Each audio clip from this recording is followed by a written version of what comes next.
മഹാരാഷ്ട്രയിലെ നാസിക്കിലുള്ള Tata consultancy services അഥവാ TCSൽ നടന്നതായി ആരോപിക്കപ്പെടുന്ന ചില സംഭവങ്ങൾ കഴിഞ്ഞ കുറച്ച് ദിവസങ്ങളായി രാജ്യത്തെ മാധ്യമങ്ങളിലും സോഷ്യൽ മീഡിയയിലും വലിയ ചർച്ചയാണ്.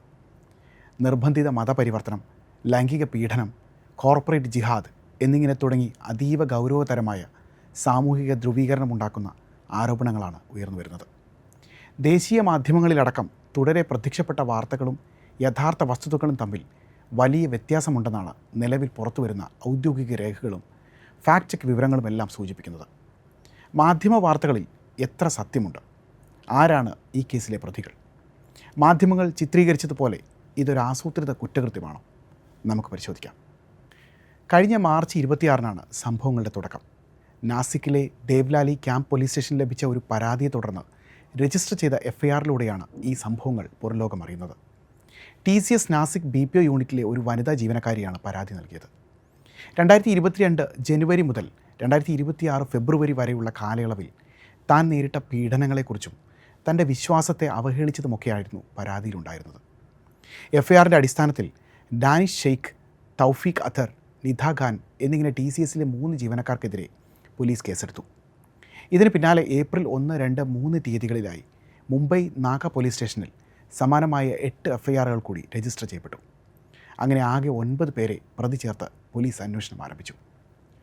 പീഡന ശ്രമങ്ങൾ ഉണ്ടായപ്പോഴെല്ലാം അതിനിരയായ സ്ത്രീകൾ സ്ഥാപനത്തിൽ ഔദ്യോഗികമായി തന്നെ പരാതിപ്പെട്ടിരുന്നു അത്രേ. അപ്പോഴെല്ലാം വിവാദങ്ങൾ ഒഴിവാക്കാൻ സംഭവങ്ങൾ കമ്പനി മറച്ചുവെച്ചതായും ആരോപണങ്ങളുണ്ട്. വാർത്ത പുറത്തു വന്നതോടെ ചില ദേശീയ മാധ്യമങ്ങളും പ്രതി ചേർത്ത നിധ ഖാൻ എന്ന ഉദ്യോഗസ്ഥയെ കേന്ദ്രീകരിച്ചാണ് വാർത്തകൾ നൽകിയത്. അവരെ TCSലെ HR ഹെഡ് എന്നും മതപരിവർത്തന റാക്കറ്റിൻ്റെ മാസ്റ്റർ മൈൻഡ് എന്നും മാധ്യമങ്ങൾ വിശേഷിപ്പിച്ചു. ചില മാധ്യമങ്ങൾ നിധ ഖാനെ ലേഡി D എന്ന് പോലും വിളിച്ചു. നിധ ഖാൻ ഒളിവിലാണെന്നും അവർ TCSലെ തൻ്റെ റിക്രൂട്ട്മെൻറ്റ് അധികാരങ്ങൾ ഉപയോഗിച്ച് മതപരിവർത്തനം നടത്തുകയാണെന്നും റിപ്പോർട്ടുകൾ പ്രചരിച്ചു. സൈബർ ഇടങ്ങളിൽ തലമറച്ച നിധ ഖാൻ എന്ന മുസ്ലിം സ്ത്രീയുടെ പടങ്ങൾ വലതുപക്ഷ ഹാൻഡിലുകൾ വ്യാപകമായി പ്രചരിപ്പിച്ചു. നിർബന്ധിത മതപരിവർത്തനം, മതവികാരം വ്രണപ്പെടുത്തി എന്നീ കീവേഡുകൾ തലക്കെട്ടുകളിൽ നിറഞ്ഞു. ഭൂരിഭാഗം റിപ്പോർട്ടുകളും TCSലെ ഒരു കൂട്ടം മുസ്ലിം ജീവനക്കാർ ഹിന്ദു സ്ത്രീകളോട് ചെയ്ത ക്രൂരത എന്ന നിലയിലാണ് അവതരിപ്പിക്കപ്പെട്ടത്. പിന്നാലെ നിധയെ ഏപ്രിൽ 9-ന് TCS പുറത്താക്കി നോട്ടീസ് നൽകുകയും ചെയ്തു. പക്ഷേ സത്യമെന്താണ്? ഏപ്രിൽ 17-ന് TCS CEO K കൃതിവാസൻ പുറത്തിറക്കിയ ഔദ്യോഗിക പ്രസ്താവന പ്രകാരം നിധ ഖാൻ TCSലെ HR മാനേജറോ നേതൃസ്ഥാനമുള്ള ഉദ്യോഗസ്ഥയോ ആയിരുന്നില്ല. അവർ സെയിൽസ് ടീമിൻ്റെ ഭാഗമായിരുന്ന പ്രോസസ് അസോസിയേറ്റ് തസ്തികയിൽ ജോലി ചെയ്ത ഈ ജീവനക്കാരിയായിരുന്നു. ഇതുകൊണ്ട് തന്നെ നിധ ഖാന് നിയമന കാര്യങ്ങളിൽ യാതൊരു അധികാരവും ഉണ്ടായിരുന്നില്ലെന്ന് കമ്പനി വ്യക്തമാക്കി. മാത്രമല്ല, നാസിക് യൂണിറ്റിൽ കമ്പനിയുടെ ഔദ്യോഗിക സംവിധാനത്തിലൂടെ തൊഴിൽ സ്ഥലത്തെ പീഡനവുമായോ ലൈംഗിക അതിക്രമവുമായോ ബന്ധപ്പെട്ട് പരാതികളിലൊന്നും ലഭിച്ചിരുന്നില്ലെന്നും കമ്പനി വ്യക്തമാക്കുന്നുണ്ട്. TCS നാസിക് യൂണിറ്റ് അടച്ചുപൂട്ടിയെന്ന പ്രചാരണം വരെ നടന്നു. എന്നാൽ ഇത് തെറ്റാണെന്നും ഓഫീസ് പ്രവർത്തനം തുടരുന്നുവെന്നും കമ്പനി വാർത്താക്കുറിപ്പിൽ പറയുന്നുണ്ട്. അമുസ്ലിങ്ങളായ സഹപ്രവർത്തകരെ ഇഫ്താറിൽ പങ്കെടുക്കാൻ നിർബന്ധിച്ചുവെന്നും നമസ്കരിക്കാൻ പ്രേരിപ്പിച്ചുവെന്നും അടക്കം ആരോപണങ്ങളുമായി നിധയുടേതെന്ന പേരിൽ ഓൺലൈനിൽ ഒരു വീഡിയോ വൈറലായിരുന്നു. ഇത് ഗുരുഗ്രാമിലെ ഒരു റിയൽ എസ്റ്റേറ്റ് സ്ഥാപനത്തിലെ ജീവനക്കാരാണെന്ന് ഫാക്ട് ചെക്കുകൾ സ്ഥിരീകരിച്ചിട്ടുണ്ട്. മാധ്യമങ്ങൾ കോർപ്പറേറ്റ് കമ്പനിക്കകത്ത് പ്രവർത്തിക്കുന്ന നിർബന്ധിത മതപരിവർത്തന റാക്കറ്റായി വിശേഷിപ്പിച്ച സംഭവത്തിൽ പക്ഷേ പോലീസ് രേഖകൾ മറ്റൊരു ചിത്രമാണ് നൽകുന്നത്. രജിസ്റ്റർ ചെയ്ത 8 FIRകളിൽ 4 എണ്ണത്തിൽ മാത്രമാണ് വിശ്വാസത്തെ അവഹേളിച്ചു എന്ന പരാമർശങ്ങൾ വരുന്നുള്ളൂ. ഈ 4 കേസുകളിൽ മാത്രമേ വിശ്വാസത്തെ അവഹേളിച്ചതിനുള്ള BNS 299, 302 എന്നീ വകുപ്പുകൾ ചേർത്തിട്ടുള്ളൂ. ഇതിൽ തന്നെ ഒരേ ഒരു FIRൽ മാത്രമാണ് പരാതിക്കാരനെ മതാചാരങ്ങൾ അനുഷ്ഠിക്കാൻ നിർബന്ധിച്ചു എന്ന ആരോപണമുള്ളത്. മറ്റുള്ളവയിലെല്ലാം വിശ്വാസത്തെ ആക്ഷേപിക്കുന്ന തരത്തിലുള്ള ഭാഷയോ ചേഷ്ടയോ ഉപയോഗിച്ചു എന്നാണ് പറയുന്നത്. കൂടാതെ 2 കേസുകളിൽ പ്രതിപട്ടികയിൽ അശ്വിനി ചെന്നാനി എന്ന ഒരു ഹിന്ദു കൂടിയുണ്ടെന്നുള്ള വസ്തുത പോലും മറച്ചു വെച്ചായിരുന്നു വാർത്തകൾ പുറത്തു വന്നത്. നിർബന്ധിത മതപരിവർത്തനം എന്നൊരു വകുപ്പ് തന്നെ FIRകളിലില്ല. കോടതിയിൽ സമർപ്പിച്ച റിമാൻഡ് റിപ്പോർട്ടിലും അങ്ങനെയൊരു കേസില്ലെന്നും പ്രതിഭാഗം അഭിഭാഷകൻ പറയുന്നുണ്ട്. പ്രതിഭാഗം അഭിഭാഷകരുടെ വാദമനുസരിച്ച് ഡാനിഷ് ഷെയ്ഖും പരാതിക്കാരിയും തമ്മിലുള്ള തകർന്ന പ്രണയബന്ധമാണ് ഈ കേസുകളുടെ തുടക്കം. ഇത് പിന്നീട് മറ്റ് ജീവനക്കാരെ കൂടി ഉൾപ്പെടുത്തി വർഗീയ നിറം നൽകി വലുതാക്കുകയായിരുന്നുവെന്നുമാണ് അവർ ആരോപിക്കുന്നത്.